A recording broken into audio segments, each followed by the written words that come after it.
ಜಾತಿ ಗಣತಿ ಅಲ್ಲಲ್ಲ, ಸಾಮಾಜಿಕ ಶೈಕ್ಷಣಿಕ ಸಮೀಕ್ಷೆ ಜಸ್ಟ್ 15 ದಿನದಲ್ಲಿ ಸಮೀಕ್ಷೆಯನ್ನ ಮಾಡಿ ಮುಗಿಸಬೇಕು ಅಂತ ಹೇಳಿ ರಾಜ್ಯ ಸರ್ಕಾರ ಪಣ ತೊಟ್ಟಿದೆ. ಸರ್ಕಾರ ಕೊಟ್ಟಿರುವಂತಹ ಗಡುವು ಮುಕ್ತಾಯಕ್ಕೆ ಇನ್ನು 1 ದಿನ ಮಾತ್ರ ಬಾಕಿ. ಆದರೆ ಸಮೀಕ್ಷೆ ಮಾತ್ರ ಇನ್ನೂ ಪೂರ್ಣಗೊಂಡಿಲ್ಲ. ಇತ್ತ ಬೆಂಗಳೂರಿನಲ್ಲಿ ಸಮೀಕ್ಷೆ ಆಮೆ ನಡಿಗೆಯಲ್ಲಿ ಸಾಗ್ತಾ ಇದ್ದು ಗಣತಿದಾರರು ಗೊಂದಲದಲ್ಲಿ ಸಿಕ್ಕಾಕೊಂಡಿದ್ದಾರೆ.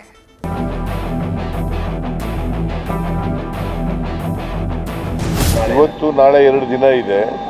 2 ದಿನದಲ್ಲಿ ಕಂಪ್ಲೀಟ್ ಆಗ್ಬೋದು ಅಂತಕ್ಕಂಥ ವಿಶ್ವಾಸ ಇದೆ. ನಾನು ಮುಗೀತದೆ ಅಂತಕ್ಕಂಥ ನಂಬಿಕೆ ಇಟ್ಕೊಂಡಿದ್ದೀನಿ, ವಿಶ್ವಾಸ ಇಟ್ಕೊಂಡಿದ್ದೀನಿ.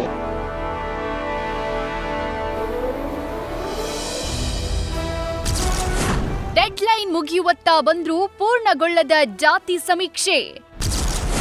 ರಾಜಧಾನಿಯಲ್ಲಿ ಗೊಂದಲದ ಗೂಡಾದ ಸಾಮಾಜಿಕ ಶೈಕ್ಷಣಿಕ ಸರ್ವೆ. ಹೆಣ್ಮಕ್ಳು ಹೋಗಿ ಸಮೀಕ್ಷೆ ಮಾಡಬೇಕು, ಅಲ್ಲಿ ಜಾತಿಗಳಿಗೆ ಕೇಳಬೇಕಾದಂತ ಒಂದು ಗಲಾಟೆ ಆಯಿತು. ಗೊಂದಲ ವಿರೋಧದ ನಡುವೆ ಆಮೆ ನಡಿಗೆಯಲ್ಲಿ ಸ್ಟಾರ್ಟ್ ಆದ ಸಾಮಾಜಿಕ ಶೈಕ್ಷಣಿಕ ಸಮೀಕ್ಷೆ ಅಂತಿಮ ಘಟ್ಟಕ್ಕೆ ಬಂದು ನಿಂತಿದೆ. ಸಿಎಂ ಕೊಟ್ಟಿರುವ ಡೆಡ್ಲೈನ್ ಇನ್ನೊಂದು ದಿನದಲ್ಲಿ ಮುಕ್ತಾಯ ಆಗುತ್ತೆ. ಬುಧವಾರದಿಂದ ಶಾಲೆಗಳು ಓಪನ್ ಆಗಲಿವೆ. ಗಡುವು ಮುಗಿತಾ ಬಂದ್ರೂ ಸಮೀಕ್ಷೆ ಮಾತ್ರ ಇನ್ನೂ ಪೂರ್ಣವಾಗಿಲ್ಲ. ರಾಜಧಾನಿ ಬೆಂಗಳೂರಲ್ಲಂತೂ ಸಾಮಾಜಿಕ ಶೈಕ್ಷಣಿಕ ಸಮೀಕ್ಷೆ ಗೊಂದಲದ ಗೂಡಾಗಿದೆ.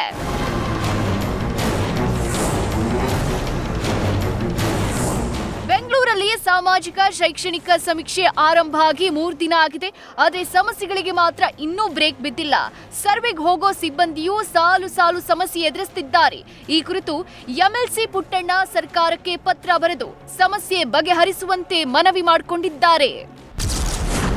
ಶಾಲೆ ಓಪನ್ಗೆ 1 ದಿನ ಬಾಕಿ ಇದ್ದು ಬೆಂಗಳೂರಲ್ಲಿ ಕೇವಲ 20ರಷ್ಟು ಮಾತ್ರ ಸಮೀಕ್ಷೆಯಾಗಿದೆ. ಹೀಗಾಗಿ ಶಾಲೆ ಓಪನ್ ಆದ್ರೆ ಶಾಲೆಗೆ ಹೋಗಬೇಕಾ, ಸಮೀಕ್ಷೆಗೆ ಹೋಗಬೇಕಾ ಎಂಬ ಗೊಂದಲ ಶಿಕ್ಷಕರಿಗಿದೆ.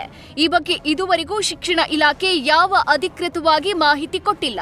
ಇನ್ನು ಸಮೀಕ್ಷೆಗೆ ಶಿಕ್ಷಕರ ನೇಮಕ ವಿಚಾರದಲ್ಲಿ ಜಿಬಿಎಯಿಂದಲೇ ಮಹಾ ಎಡವಟ್ಟು ನಡೆದಿದೆ.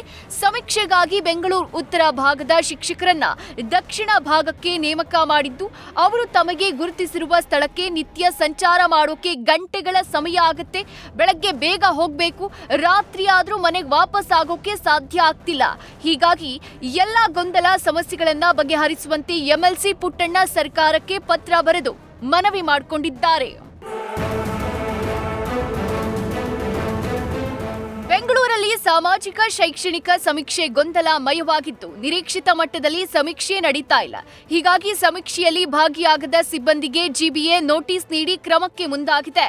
ಕೆಲವು ಜನರು ಪ್ರತಿ ಸರಿ ಏನು ಡ್ಯೂಟಿ ಕೊಡ್ತಾರೆ, ಯಾರು ಕಡ್ಡಾಯ ಡ್ಯೂಟಿ ಕೊಟ್ಟು ಅವರದ್ದು ಸರಿಯಾಗಿ ಯಾಕೆ ಬಂದಿಲ್ಲ ಅಂತ ಹೇಳಿ ನಮಗೆ ಖಚಿತ ಕಂಡಿದ್ರೆ ನಾವು ಖಂಡಿತ ಅವರ ಮೇಲೆ ಆಕ್ಷನ್ ತಗೊಳ್ತಾ ಇದ್ದೇವೆ. ಸಮೀಕ್ಷೆ ಅವಧಿ ವಿಸ್ತರಣೆಯಾಗುತ್ತಾ? ನಾಳೆ ಸಂಜೆ ಫೈನಲ್.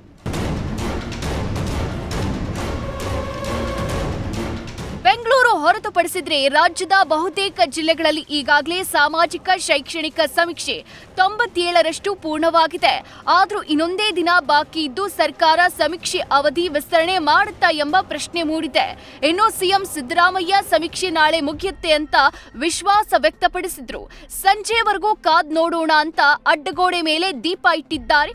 ಇನ್ನು ಗೃಹ ಸಚಿವ ಪರಮೇಶ್ವರ್ ಸಿಎಂ ಕಡೆ ಕೈ ತೋರಿಸಿದ್ದಾರೆ. ಇದು ಯಾರನ್ನೇ ತುಳಿತಕ್ಕಂಥ ಪ್ರಶ್ನೆ ಅಲ್ಲ. ಸಮಾಜ ನಿರ್ಮಾಣ ಮಾಡಲಿಕ್ಕೆ ವಿರೋಧ ಇರ್ತಕ್ಕಂಥವ್ರು ಈ ಥರದ ದಾರಿ ತಪ್ಪಿಸ್ತಕ್ಕಂಥ ಸ್ಟೇಟ್ಮೆಂಟನ್ನು ಕೊಡ್ತಾ ಇದ್ದಾರೆ. ನೋಡೋಣ ನಾಳೆ ಏನಾಗುತ್ತೆ ಅಂತ ನೋಡೋಣ. ನಾಳೆ ಸಾಯಂಕಾಲದವರೆಗೆ ನಾನು ಮುಗೀತದೆ ಅಂತಕ್ಕಂಥ ನಂಬಿಕೆ ಇಟ್ಕೊಂಡಿದ್ದೀನಿ, ವಿಶ್ವಾಸ ಇಟ್ಕೊಂಡಿದ್ದೀನಿ. ನಾಳೆ 2 ದಿನ 60% ಆಗಿದೆ. ಸೊ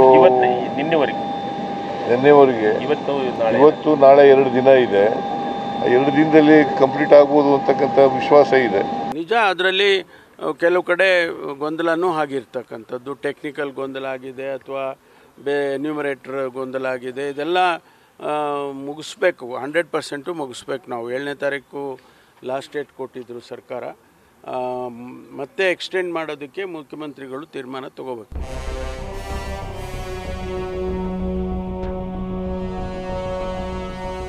ಒಟ್ಟಾರೆ ವಿರೋಧದ ನಡುವೆಯೂ ಸಾಮಾಜಿಕ ಶೈಕ್ಷಣಿಕ ಸಮೀಕ್ಷೆಗೆ ಕೈ ಹಾಕಿರುವ ಸರ್ಕಾರ ನಿಗದಿತ ಸಮಯದಲ್ಲೇ ಅಂದ್ಕೊಂಡಂತಿದೆ. ಸಮೀಕ್ಷೆಯನ್ನ ಮಾಡಿ ಮುಗಿಸುತ್ತಾ ಅಥವಾ ಸಮೀಕ್ಷೆಯ ಅವಧಿಯನ್ನ ವಿಸ್ತರಣೆ ಮಾಡುತ್ತಾ ನಾಳೆ ಸಂಜೆ ಉತ್ತರ ಸಿಗುತ್ತೆ. News first bureau.